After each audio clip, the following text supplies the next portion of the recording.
Well, you girls, welcome so much. Welcome so much. Welcome to That Girl, the podcast. I'm really excited to talk to you today. I have a lot of respect for runners, and you girls are the Wahoo Girls and the running team, basically. So let me have you introduce yourselves, just a quick introduction, and then we'll get into it. So, Carly, do you want to go first? Sure. My name is Carly Dobb. I live in Norman, Oklahoma. I am the co-owner of Wahoo Running. Like you mentioned, I have two little girls that are 6 and 4, and I'm married to a college basketball coach. That's what brought me to Norman, Oklahoma, and first introduced me to Christy because I was looking for a running partner. And we just happened to meet one day. And she actually, the first thing that she said to me when I said I was from the Pacific Northwest and then I moved to Oklahoma, she said, "Oh my gosh, I'm sorry." Like just knowing that like moving from there to the Midwest, like, oh, you just left like the most beautiful running country ever. So anyways, it was the first thing she ever said to me. And then that blossomed our friendship. Right. Oh my gosh. Okay, Christy, you go. I'm Christy Thomas, and I live in Norman, Oklahoma as well. My husband is a Sooner born, Sooner bred. So we met in Houston, Texas, and then ended up moving here once we started having kids. And I started a kids running club that I called Wahoo Running. And then whenever I met Carly, it evolved into adults and BA women and just, where we are today. So I have 4 kids. My husband works at the university in the IT department. So we both have OU husbands. So Norman is home now. Cool. And all my babies are growing up. She has 2 and I have 4. But mine are on the upper end and getting ready to fly or leave the nest. Right. So. Fly the coop, I think you're, whatever it is. Yeah. I'm terrible with sayings. So when I was reading your description of how Wahoo started, it was started as a kids running group, but Christy, maybe it was you who talked about there was an accident in 2001. So tell me about that and how that created Wahoo. Yeah, I lived in Houston at the time, and I had a running buddy. We ran together almost daily for 4 years. Met her through my roommate. She worked with her this gal Meredith is my friend's name. Worked with her, her boyfriend, and she had just moved to Houston as well, and was looking for somebody to run with. And my roommate at the time hooked us up. And at the time, I did not like running with other people. I had my pace. It was my time. I was a solo runner. And then Meredith and I mean, being a friendly person, I was willing, and I was willing to meet her, went running with her, and we just clicked. We just hit it off, and we ran about the same pace. So it was almost as if I was running by myself, but with somebody, which was a rare treat. And for about 4 years, we covered a lot of miles. We ran a lot of marathons together. And one of the things just during that time, we were getting faster. And as we got faster, we recognized that it wasn't as much fun. At least we looked around, you look left, look right, and everybody's really dialed into their watch and they're taking it really seriously.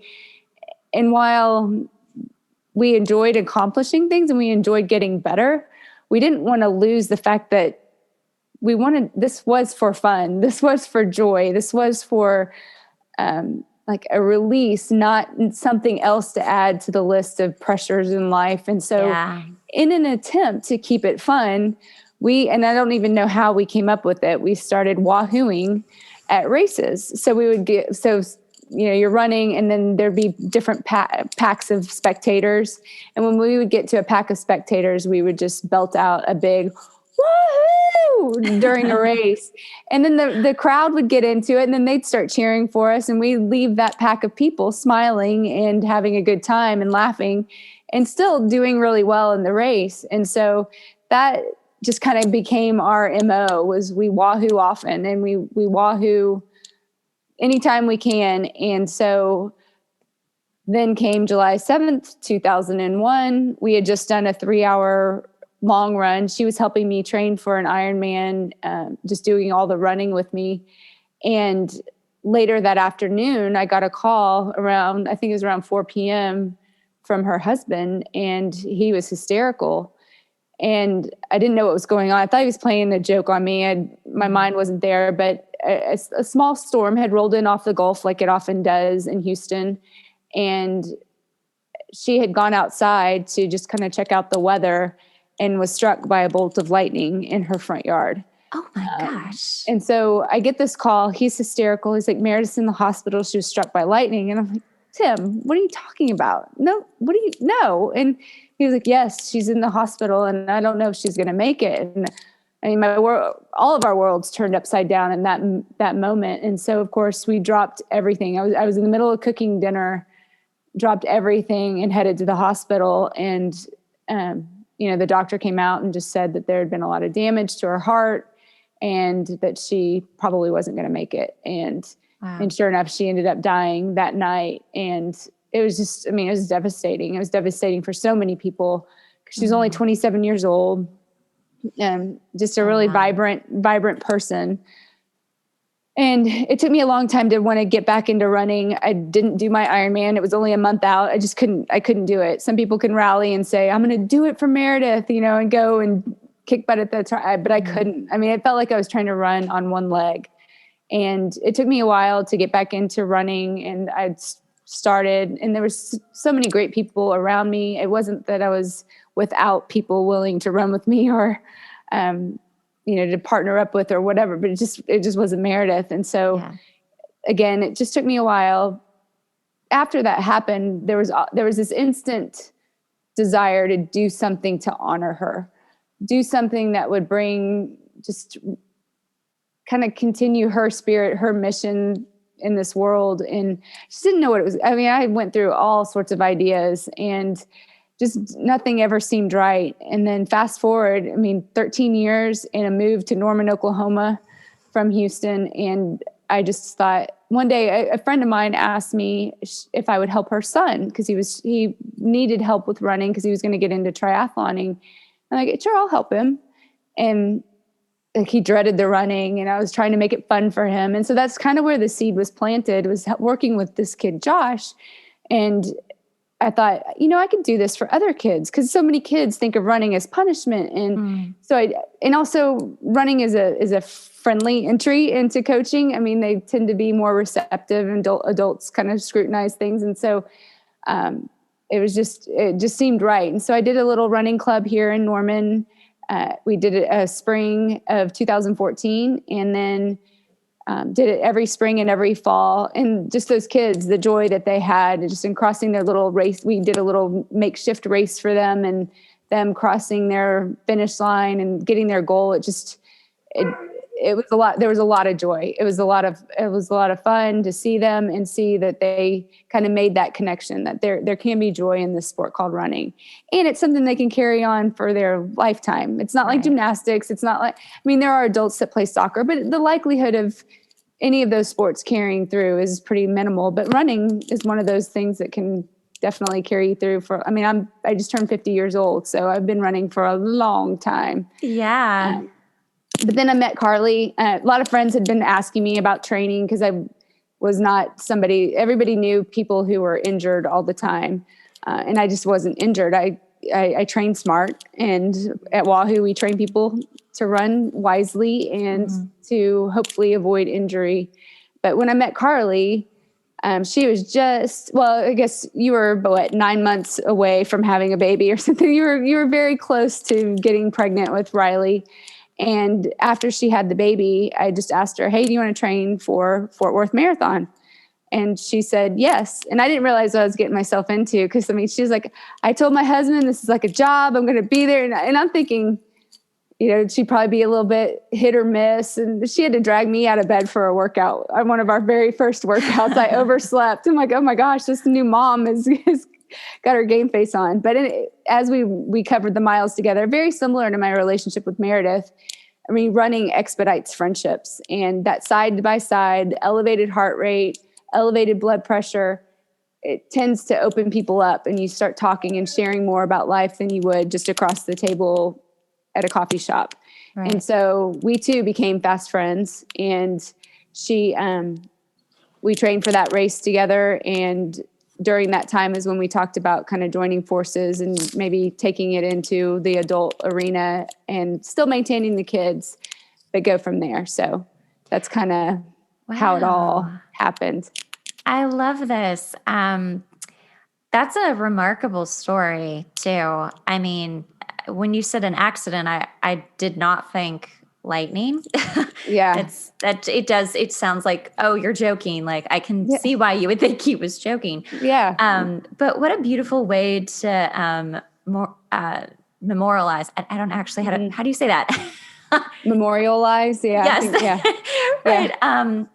Meredith. And then it's very sweet that you two met, and it seems very fitting that you would find each other and take Wahoo to the level that it's at. I think it's interesting too that kids are so much more receptive, like you were saying, to running, and that it is something they can take all through the rest of their lives. How do you work with adults who are like, I want to start running, but I'm afraid of getting injured, or I'm too old, or this is hard, or, how do you kind of tackle that? Because they are so different than kids. They're kind of like this. Even if they want to do it, I think it's just like that. Do you want to take it, Carly? Sure. The hardest part is when you get an adult that is already making excuses of why they can't do it, or it's really hard to like switch their mindset. And if they don't think they can do it, then most likely they can't do it. And so just to tell them that you really have to believe in what you're doing, and it has to be a goal that you are like willing to write down, plan out your weeks, and schedule and make it happen. Because Christy and I will give you all the tools that you need to be successful, to run that marathon, to run that 5K, to stay injury free. Or if you do get injured, how to come back, and strength training and nutrition advice and all of that. But at the same time, if you're not willing to walk out that front door and hit the pavement, there's really nothing we can do from Oklahoma. And so that's been one thing, is just learning how to motivate people and giving them the tools. But the best part is that we get 90% of the time motivated individuals that are ready to work and like have already kind of been runners themselves or already, but then they just like, how do we take our running to the next level? And that's where Christy and I come into play, is because we have been doing this. She's, like she said, she's 50 years old. She is running injury free forever. That's amazing. I run a lot of miles per week and per month, and I'm just injury free as well. But that's because I know how to listen to my body. I know when to take a rest day. I know when it's like, okay, enough is enough. My body's like, slow down. And I think really becoming in tune with that. But I'd say our biggest thing is people come to us already runners, just wanting to level up their running, and just learning how to get maybe a little faster, or to not get injured so much, or just be surrounded by like-minded people. Because, there's a saying that like, if you surround yourself with those people, you're going to become those people. So if you want to be a better runner, surround yourself with better runners. And that's really what our community has become, is just amazing individuals. I mean, Christy and I wake up all the time and are like, how did we get so many great individuals? Thank you, God, for sending totally us, good people. And and I don't know. So, I mean, it's a community, so you have your fill of both, but like most of the time we've got great people coming at us. And so that's been really exciting.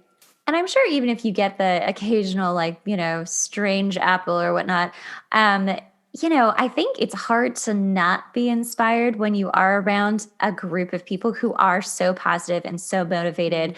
In a way, even if they're having a tough time or they're resisting, you're helping them get there in their own time and in their own way. So even if you don't see a difference, I think people are changing. I mean, they did show up, so they want to be a part of it. Like they're already like, we want to do this. But with injuries, so I danced well into college, and definitely got a couple injuries that are now, hello, what's up? What's going on? And I'm just like, oh God. It's really fun to wake up every day and be like, what's going to hurt today? So how do you best, and also with running, I got into running, pretty much after college. I want to say around 25, I was like, I just need to go run. Like I was going through kind of a hard time, and the only thing that I could think of to do was to actually get outside and go run.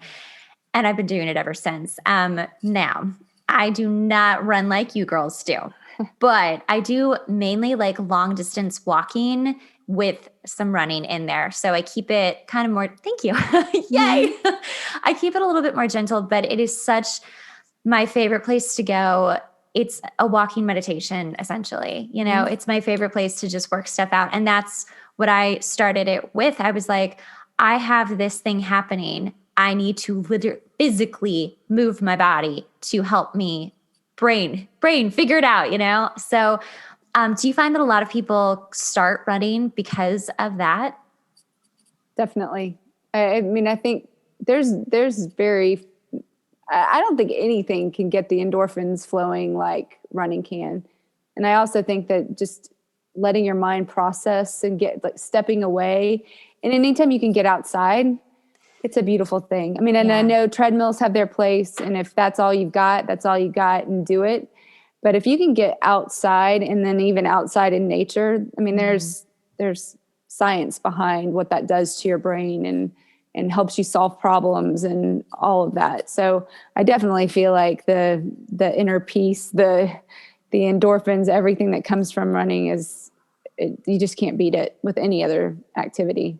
Right. And again, Carly, what were we going to say? Oh, I was just going to say, and too, in society right now, we're just so on the go, go, go. And there's so many demands coming at us, especially for all of us as entrepreneurs. We need to be on podcasts. We need to be on social media. So we need to be present everywhere. Yeah. But at the same time, I just want to be able to disconnect. And that is running for me. It's like the one thing that's mine. And for Christy and I that are moms, it's the one thing that's mine too. Like you can't take away my run. And I have to do it. We both have to do it at 5 a.m. before they wake up. And that's a struggle to wake up. But at the same time, when I get out there, I do it. I have that meditation time. Nobody's calling me. Emails aren't coming in. And I just feel like, the world is kind of peaceful. And then, kids are up and then it's bam, bam, bam, bam, bam. Right. So I definitely see that people start running just to kind of find that peace and that time in their day that nobody else can kind of bug them. Absolutely. So have you guys had someone come through Wahoo Running that has just been kind of a transformation that you always think about? You're like, oh, wow, this person came in with like nothing and now is just this incredible runner, or has changed emotionally because of running. Can you think of someone like that you'd like to share about? Do you want to go? Yeah. I know who you're thinking of probably. Oh, good. Yeah. You do? I'm trying to think. Well, it's so hard because, you can kind of think of people immediately that like got faster, like, and that's so goal oriented. Like they went from, a 4-hour marathon to a 3:30 marathon, which is a big deal, taking That's 30 huge. minutes off. But at the same time, when that happens, you see everything in their life change as well. They become a better husband, if it's a guy, a better dad, a better, business guy. It's just funny how running kind of like spills over into every aspect of your life. And that's the other thing is like, we at first were a Norman based running community, and now we have gone nationwide. So we have runners all over the nation, and people that join our community from afar. It's kind of like, I was so worried about doing it. I'm like, Christy, how will they feel connected to us? Like, how are we going to make them feel like they do here in Norman, even though they're in Missouri? And it's fun because I've gotten to know people that I am legitimately excited to go meet now. And I've never met them in person, but they're just so dialed into the community. They're like commenting 24/7. We have a little platform that we use called Mighty Networks. And I feel like I know him. I know his wife's name. I know his grandkids' names. And so the more you put into our community, the more you're going to get out. And it's such amazing people that are willing to, if someone gets, heaven forbid, cancer, anything, our community is right there. Like, okay, we need to do gift baskets. We need to be sending letters. We had a gal that got a stress fracture not too long ago. And all of us women thought it would be funny if one day, everybody was assigned a day and we would dance for her. So we would do a goofy dance, like a TikTok dance. And we'd send her that like once a day. So then like she'd get mine one day, and then she'd get Christy's, and then she'd get Monica's. And it was just something, it was no monetary value, but we would do it at as a joke, like in our homes. And then we would send it to her, and it just made her smile because she couldn't come out and run with us anymore. And so she was super bummed. So I know that you asked about one individual, but I guess so many are popping in my head right now of like, really whatever you're going to put into Wahoo is you're going to get out in tenfold.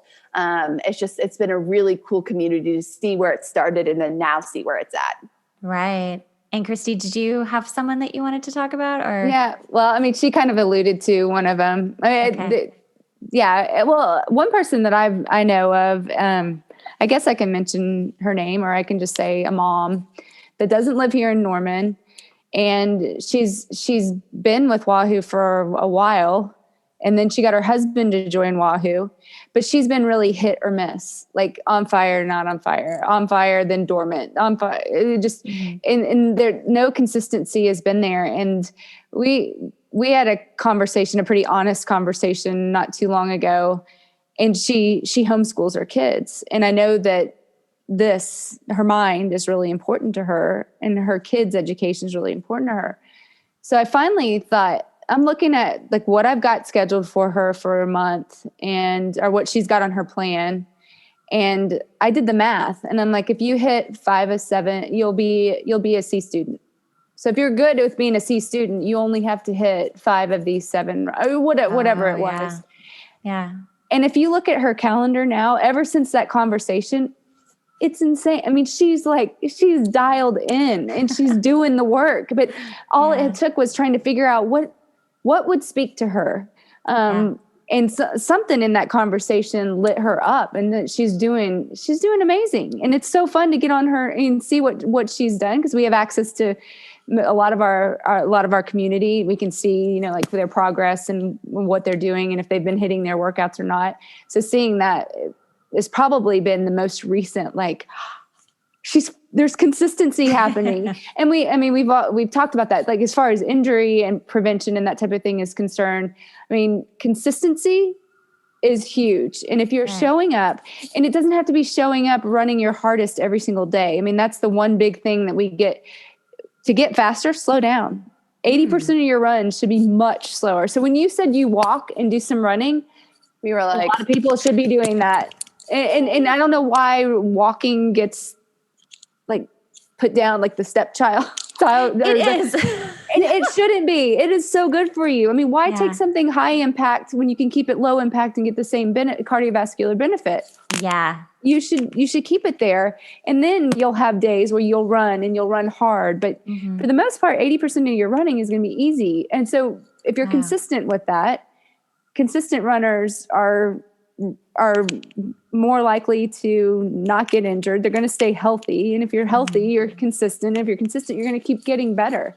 Right. And then, so, I mean, she's one that I think of. But then Carly talked about a friend of ours that came in, and he did get faster, but he's also gotten to be a better human. I mean, it's just that's probably the biggest benefit of this community is you see people growing in every area of life. And we are kind of morphing into that. Wouldn't you say? I mean, we're starting, we did a Wahoo calendar for 2021. We had another guy that in another community that we're in that does calendars, and they're just a little motivational daily calendar. Like on the calendar every day has like a challenge or a think about this or set a goal or whatever. And so we did one with him, and we put together one for Wahoo, and just seeing people like go through some of that stuff. And it's not all about running. It's about like, how are you taking care of your spouse? Are you taking care of your kids? Don't get so lopsided. Cause that's another thing that you'll see in a lot of running communities. All of a sudden it's just like family, everything over here, my running's over here, and this is all I'm about. Right. And I know that balance is hard to strike, but the reality is most of us are not going to get paid to be runners, right? We're not going to be Shalane Flanagan. We're not going to be Molly Huddle. I mean, we're just not going to be those elite athletes that are getting paid and sponsored. So to do that and, shun everything else you've got going in your life. So we try to keep people to where they're taking care of everything, not just their running. Right. But it's unique to us. I really love that. I think that you're on to something so huge because it isn't just a physical thing. It really is a mental thing. Again, like I got into it because of a mental thing. It was not like, oh, I just want to be a runner now. Like I never liked running in high school ever. Well, ever. yeah. I was like, we have to run the mile. Oh my God. Like I still remember just being so miserable. And now it's like, I average 5 miles whenever I do go out. And I'm like, that's my norm. And it's funny when you say that to people, they're like, wow. I'm like, no, that's my norm. But it's just, doing that mile in high school. And I think a lot of people still have that burn into their brain of Absolutely. like running hurts, my side hurts. Like I can't catch my breath. You know what? Actually, that's a good question. Do you have people who have problems with when they're trying to get faster and they're breathing heavier? Because I think that's just your automatic response as a body. Do they find themselves panicking? Because I've had that, and that's a strange struggle that I finally put together. This is a while ago. I was like, when I'm breathing heavier, it reminds me of when you're having a panic attack, and it scares my body. And thus my brain's like, slow down, slow down. Do you know what I'm talking about? Like, how do you guys deal with that? Well, I mean, I think your brain is designed to protect, right? It doesn't want you going above and beyond. And so they say that we still have 40% in the tank whenever our brain's like, hold on, wait a minute, you got to stop. Yeah. And so I think that there's probably, I am not someone that struggles with panic attacks. So I don't know. I don't really make that connection. And I haven't actually had someone come to me and mention that, but it makes sense. Yeah. It totally makes sense because I've witnessed a panic attack and I could see that like triggering something in your brain. And I think that's where mind over matter, you have to just talk to yourself. I'm fine. Absolutely. This is part of it. This is good for me. As long as it's not every single time you go running or, you know, I would say that's, you've just got to kind of work through that and push through that and let your body or let your mind and body know that's not what this is. This is intentional. I am in control of this. This is good for me. And just keep telling that to yourself. That would be my recommendation to anybody that kind of had that trigger. Yeah. Because that makes sense. Because I think essentially it's the same idea as when you're just trying to reach a new goal with even distance, right? It's just that, oh gosh, I've never gotten to this point yet. I'm scared. And you just have to, tell your brain, like, you're fine. Just keep going. Like if you didn't know how many miles you were at, you'd probably just keep going. You know? No, I have to say something. So most times, like if someone has never ran a marathon and they've done the half, when they finish the half, they're like, oh my gosh, I could never do a marathon. Well, that's because in your brain, 13.1 is all you programmed it for.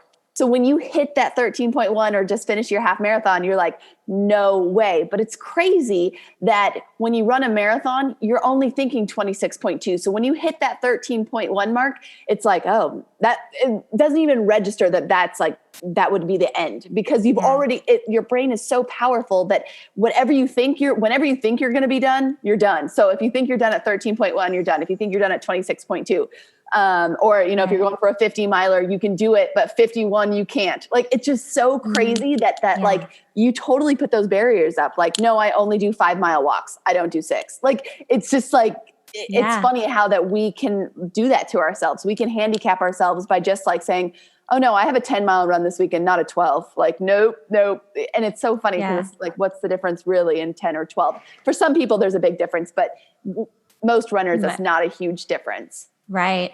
So. It's very cute. So before COVID, when we were still having marathons here in LA, you were one of the last ones. Oh my goodness. Like you guys went when everybody was like, whoa, LA is running. Yes. My Zoom doesn't do this very often, but it's telling me I only have 10 minutes left, but maybe we could actually wrap this in 10. I don't know why it does it. Sometimes it's like, it lets me go forever. And then sometimes it's like, nope, 40 minutes. That's all you get. So, okay. So let me pick up where I left off. LA Marathon. So the LA Marathon happens here and I got this, it's right up the street from my house, like the path. So it starts in at Dodger Stadium, and then it goes all the way down to the beach. And so I'm in West Hollywood, and it goes down Sunset Boulevard, and I can literally like walk up and be like, "Hey guys!" And in fact, I've actually been on my run, and it's part of my run, so I've like run with them at points. It's really cute, but I did the math, and I've always wanted to do a half marathon. I'm like, I think that's a perfect place to start because like I can do this long distance thing. I can do it. It turns out that the 13-mile mark is literally the cross street to my house on Sunset. Oh, meant to be. It is so meant to be. And then COVID happened, and I was like, no. But it was so cute. I'm like, I would literally walk myself home. Like, I would perfect. Walk myself home. Anyway, so that's perfect. It's so amazing. So I want to mention one thing, and then I want to have you tell everyone where they can find you, how they can sign up, all of the stuff. With injuries, if someone gets a small injury while they're starting to run, what is your advice on how to keep the momentum and not feel like, oh, well, now I'm injured, I can't run for a week, and how do you deal with that best? Well, one of my first things would be, depending on the athlete and the level they're at, but I would say keep going, walking. A lot of times that's where I'd kind of say, I'd probably say, let's dial it back. Let's see if walking bugs, whatever, or aggravates it as well. But I'm like, a 60-minute walk and a 60-minute run are really pretty close to the exact same thing. There is such a negative connotation with walking, but you can get the same benefits. Endurance running is all about time spent on your feet. And that's what one thing that does happen with injury is if you start off too much too soon. So if you're running every day, all of a sudden, and you've never done that before. So it needs to be a nice gradual build. So if you did start to feel like a niggle, I would just say, let's back it off. But we're not going to stop the momentum. We're not going to, just go cold turkey, but let's see if walking bugs it. Let's see if maybe you could just go find a hill and walk up and down a hill. So you're still getting that cardiovascular workout, but it's not putting the pounding of running. Or, there's so many things that it could be, but when people are motivated and that first little obstacle comes up, it can be the end. I mean, really, it's like, so just really telling them, nope, we're still going to go out for a 20-minute walk tomorrow. You still got this. It's still doing the same amount of benefit as, your run. CT, what would you add to that? I concur with that, but then also we really emphasize the importance of strength training and making sure that you're a strong runner, because strong runners are resilient runners are consistent runners continue to get better. And so I think most runners just want to run. They don't want to take time to lift a barbell or anything. I mean, they just don't want to do it because it doesn't give you the same high that your running does. And so we tell people, I'd rather you take 10 to 15 to 20 minutes off of an hour run, do some strength, 40-minute run, and you're going to be so much better off than if you were to do those 60 minutes and never hit the weight room. And it can all be body weight. A lot of the work that we do is PT. It kind of looks like PT. It's not, we're not killing it in the weight room, and no worry about, coming out looking like Hulk. We're not going to do that. I mean, that's a big concern of a lot of people is that I don't want to get bulky. I don't want my thighs to get big. I'm like, you'd have to do some pretty major lifting in order to get some changes like that. So I'm pretty sure no runner is going to be doing that. But I think weight training and then just recovery work and we're really big on a pre-run routine that activates our glutes. Because especially with women, hips tend to be an issue, and that leads to everything being off. And so keeping those hips healthy and strong and activated before your run is everything. What's a good activity to do to help your hips if you're a woman before a run? Have you ever seen those mini bands? They're like, about this long. Anyways, we put those around our knees, and we have this little glute activation kind of routine that we do. Glute bridges are good, monster walks, basically anything to kind of light up your posterior chain, which is your butt, and then get that light up before you go out for your run. So many people just get out of the car and go run, or walk out your front door and go run. But there needs to be some, active kind of getting your body ready for what you're going to do. we really believe in that, and that will keep you healthier as you take on the mileage. Mm-hmm. So I love it. You girls are just wonderful. And I'm so excited about what you do. And I love everything you're doing. And I'm so glad you found each other. It's been so nice talking to you. Yeah, you too. Thank you. Tell everyone where they can best find you. On Instagram, we're at Wahoo Run. On Facebook and Twitter, it's Wahoo Running. And then you can find us online at www.wahoorunning.com, or our online platform is crew.wahoorunning.com. So we're everywhere. Find us, type in Wahoo, and we'll pop up on Google. So Awesome. And to join us, it's only $20 a month, or $19.99 a month, or $200 for a year, $199.99 to be oh my gosh, exact. that's so awesome. That's such a great deal.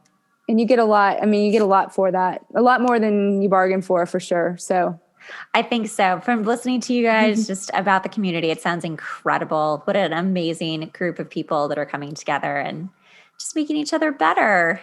Absolutely. Yes. Thank you so much for having us. Yeah, thank you so much, ladies.